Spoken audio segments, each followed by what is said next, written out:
A surprising New York Knicks move is incoming, as a report has revealed a huge update where the Knicks are looking to bring back a fan favorite onto this team in a very important role. Meanwhile, the Knicks also made a sneaky move with their coaching staff a week ago, which will have a huge implication on everything that's coming in the coming days as well. And we're going to break it all down. What's up, guys? Welcome back to Knicks Digest. It's Chris here. We're going to jump right into things as always. If you guys are part of that 65% that's not subscribed to Knicks Digest, make sure to subscribe and turn on post notifications so you do not miss a single New York Knicks update throughout the rest of this offseason going into training camp. We're so close to 20K subs. Let's get there, but more importantly, let's talk about the New York Knicks, because Mike Brown is keeping on the majority of Tom Thibodeau's coaching staff. Coaches like Darren Erman, Mark Bryant, Maurice Cheeks, Rick Brunson, and Dice Yoshimoto are all sticking around in New York despite the fact that Tom Thibodeau got fired. Brown will, however, bring in a few coaches of his own as well, and he's been open about how he's going to work with Leon Rose to do this as a pairing, because that's just what makes the most sense for them. And we know the Knicks wanted a coach who would be collaborating heavily with the front office, so this is not surprising to see. Now, Mike Brown, he already did one of these things. He already brought in a coach, and it's this guy right here, Ricardo Fois. Now, this was revealed a week ago by Fred Katz that the Knicks have had another assistant coach in Ricardo Fois to Mike Brown's coaching staff. Fois was sitting with the Knicks contingent at the Summer League game that was being played when this move was announced. Fois coached with Mike Brown in Sacramento in the past, and now will come to the Knicks as a guy who is a player development coach. Fois, real quick, because this is not who this video is mainly about, Fois, basically, he's good at player development. That's what he's going to be here for. Guys like Pacome Dadier, Mohamed Diawara, Dink Pate, they're all going to really benefit from having Ricardo Fois here, helping them just get better and better. He's a young guy, so players will understand him well. So he's a good ad. I like the decision by the Knicks, but this is not who this video is about. This video is about the one, the only, the Pablo Prigioni. Or as my friends used to call him when we were growing up, Pablo Prigioni. But Prigioni was a fan favorite with the New York Knicks when the Knicks signed him to be the oldest rookie in the NBA in 40 some odd years back in 2012 when they brought Prigioni on. Now, Pablo was great with the Knicks.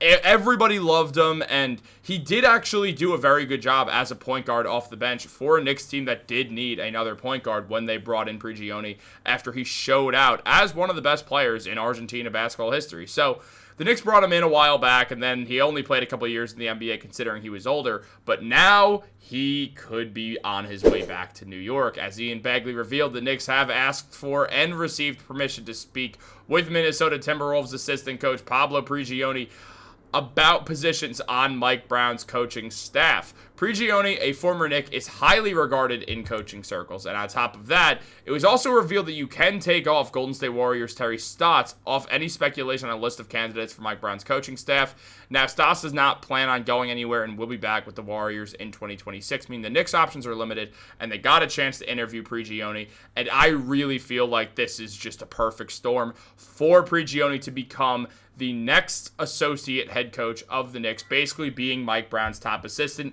It was made very clear by Mike Brown that despite the fact that they are keeping on the majority of Thibodeau's staff, he's bringing in his own top guy. They wanted James Borrego, but the Pelicans didn't allow it. The Knicks were interested in a couple names as well. Phil Handy's one of them. He ended up in Dallas. Darvin Ham's one of them. He got blocked by, and just the Knicks were blocked from talking to him. So effectively, what it comes down to is a few names, and the biggest, most exciting one is Prigioni. Now, Pablo Prigioni, as this tweet came out seconds after, Dame went back to Portland, CP threw him back to the Clippers, so why can't the Knicks get Pablo Prigioni back, except as an assistant coach, of course. Now, Prigioni played a couple of years in the NBA, averaging 3.5 points, 2 rebounds, and 3 assists per game, shooting 42.5% from the field and 38% from 3. He was a good shooter and also just a good playmaker in the limited off-the-bench minutes that he did play in the NBA. And with the Knicks, he averaged 4 points, 3 assists, and 2 rebounds in 187 games played. Knicks fans loved every second of it. He shot 41% from 3 and 45% from the field. It was where his best basketball was played on a contending Knicks team. Obviously, things took a turn for the worse by the end of things. But at the end of the day, the reason the Knicks didn't make the playoffs in 2014 was mainly injuries more than anything else. Obviously, Melo was still Melo. It was the year he had the 62-point game, averaged around 24 points per game that year. Maybe like 24.8, I want to say, something like that.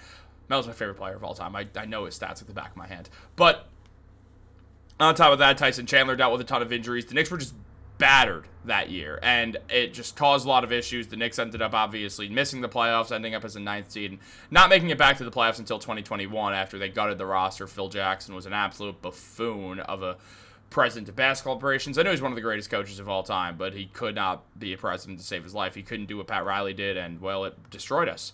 But we're back, so it's all right. Now, here's the deal. It's actually not all right. My entire high school years, I didn't get to see the Knicks in the playoffs, so that sucked, but not the point. Not the point. The point is Pablo Prigioni could find his way back in New York as the lead assistant coach. Now, here's the thing. He was an assistant coach with the Brooklyn Nets for a year before heading off to Minnesota, where he was an assistant coach, and then was the associate head coach for 2 seasons, being the team's offensive coordinator.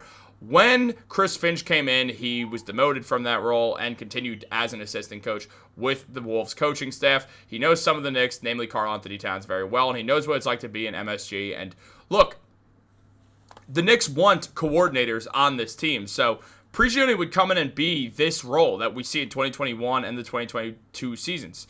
The associate head coach / offensive coordinator. That's what Prigioni, that's what his role would be. So that's what we would have to get ready for, is seeing him in this role. And I think he'd be great for this role. He's very highly regarded. He's not that old. And on top of that, he does give the Knicks just a guy who understands what it's like playing on that team as well. So it does give him a lot of answers. It gives him another great offensive mind on a team that's clearly going to have a very big offensive focus going into the next couple of seasons. So I think this is all a perfect storm to get Pablo Prigioni back in New York. And it took Reddit 5 seconds to absolutely love this. As they're all saying, let's go. Begley posted it. And basically, it's some finally positive coaching news after a while, and it would just be awesome if he could return.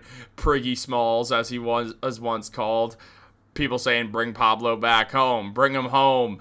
Bring him home. It's everyone saying, bring Pablo back home. I mean, the man was absolutely loved as a New York Knick. And to get a former fan favorite, who to this day Knicks fans still love. We remember. We don't forget. And to bring Prigioni back home as an associate head coach for the Knicks would be so perfect. It was like when Mike Woodson came back. It was such a good feel-good story of also having a guy who we very much trust to be a great basketball mind. Prigioni was one of the smartest players in the Knicks and gave them a lot of good moments. Even though his stats didn't jump out, he gave them a lot of good and has now become a very highly regarded assistant coach who, the fact that he's not an associate head coach in the league is a little bit surprising because how good he's done of a job in Minnesota. He's been good at developing players. He's just been a good mind to have, and he's very, very respected. So I do think it's time for Prigioni to become an associate head coach with a team, and I think the perfect team for that is the New York Knicks.